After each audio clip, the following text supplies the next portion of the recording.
Ô, Eduardo, me conta assim, aqui agora estou vendo bonito, um estúdio legal, tudo, mas conta um pouquinho da tua história como empreendedor. Como é que chegaram até aqui? Como é que aconteceu até eu te enxergar por trás desse microfone e essa cortina preta que está ao fundo? Perfeito, Nelson. Ótima pergunta. Eu vou tentar não me alongar tanto e não ser tão sucinto também, tão breve no momento agora de contar um pouquinho da minha história. Então, ah, vou tentar resumir a minha vida para vocês. Minhas duas paixões na minha vida são a música e o futebol. O audiovisual ele entrou bem depois no outro processo. Então, assim, com 6 anos, como eu me apresentei de forma equivocada, agora, viu, Vicente? Equivocada não, foi incompleta. Esqueci de mencionar a todos que eu sou músico também. Então, eu comecei minha história na música aos 6 anos. Comecei a tocar violão, uma banda cover de Beatles. Ali começou a minha história na música. Mas minha outra grande paixão sempre foi o futebol. Eu achava que eu tinha talento pra jogar bola profissionalmente, como todo bom brasileiro. Tinha aquele sonho, sou gremista.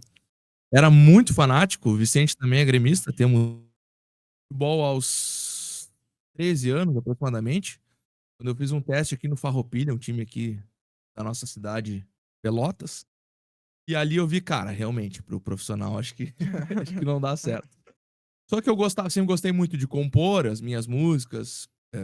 Eu me lembro assim, eu comecei a tocar violão com 6 anos, aproximadamente com 8, 9 anos eu já compus minhas primeiras canções ali. Sempre gostei muito de escrever. E como eu falei pra vocês, andava sempre em conjunto, né? A música e o futebol. Se eu estiver me alongando, me interrompa, pessoal. Mas eu vou tentar chegar lá sem levar 1 hora e meia aqui, tá?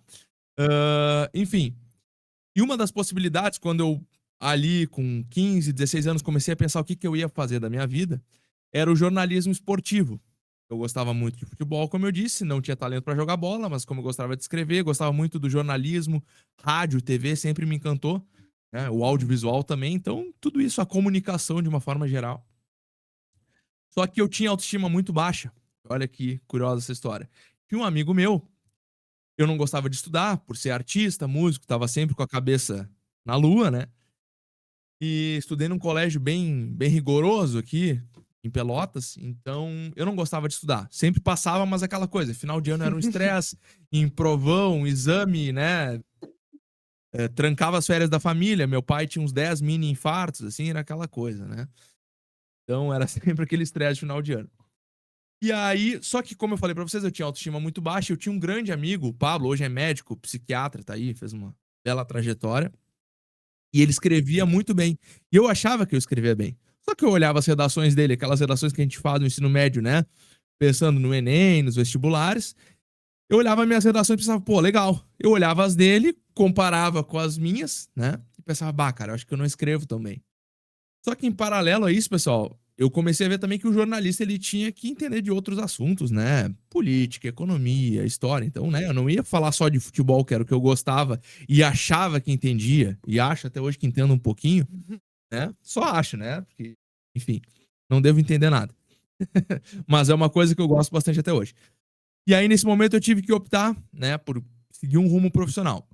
Em paralelo a isso, com 16 anos, eu montei minha primeira banda. E aí, seguidinho, eu já vou chegar no audiovisual. Agora eu vou abreviar um pouquinho a história. Montei minha primeira banda com 16 anos. Cheguei em casa, conversei com meu pai e falei: bah, eu quero. Fui num show no Planeta Atlântida, festival aqui do Sul, bem conhecido. Vi uma banda que eu gostava, fui com um primo meu. E ali eu já tava montando as minhas primeiras bandas. Eu tinha 15 para 16 anos. E eu falei, cara, é isso que eu quero fazer da vida. Quero ser músico, quero tocar, quero fazer sucesso, quero ser reconhecido pelo meu trabalho, enfim. E aí o futebol ficou só como um hobby mesmo, né? O jornalismo esportivo também, mas segui acompanhando, né? Sempre gostando de comunicação. Aí fui fazer faculdade de produção fonográfica quando concluí o ensino médio.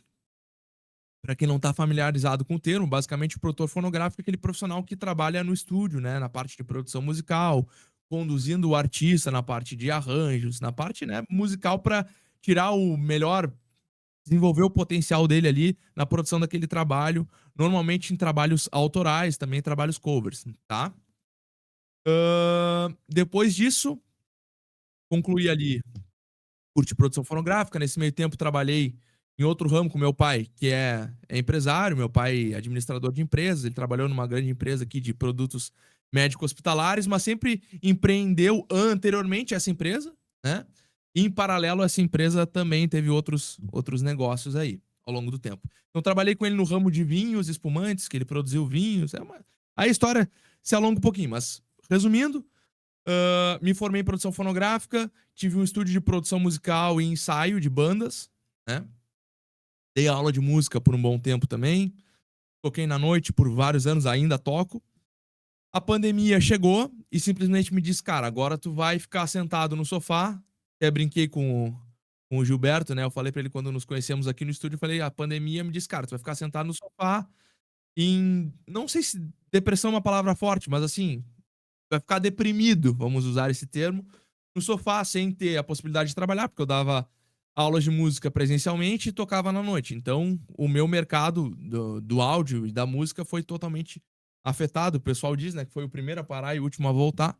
Enfim, e aí na pandemia precisei procurar outras oportunidades e acabei conhecendo o Vicente. Eu vou deixar ele falar também um pouquinho, depois acho que a gente pode entrar, né, mais na história da montagem do estúdio, mas acho que o Vicente, já dando uma de intermediador, pode falar um pouquinho da história dele, mas acho que consegui resumir a minha pra vocês. Como chegou até aqui.